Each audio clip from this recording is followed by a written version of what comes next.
بسم الله الرحمن الرحيم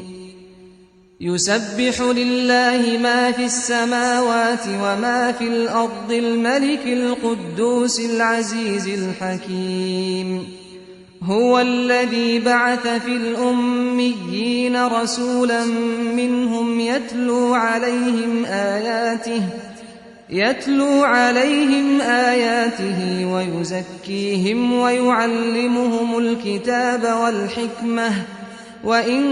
كانوا من قبل لفي ضلال مبين وآخرين منهم لما يلحقوا بهم وهو العزيز الحكيم ذلك فضل الله يؤتيه من يشاء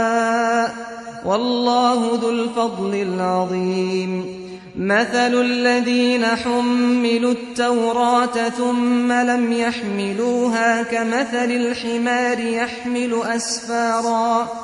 بئس مثل القوم الذين كذبوا بآيات الله والله لا يهدي القوم الظالمين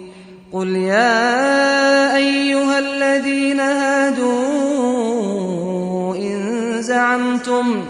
إن زعمتم أنكم أولياء لله من دون الناس فتمنوا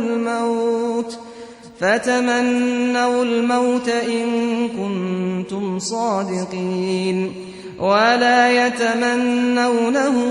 أبدا بما قدمت أيديهم والله عليم بالظالمين قل إن الموت الذي تفرون منه فإنه ملاقيكم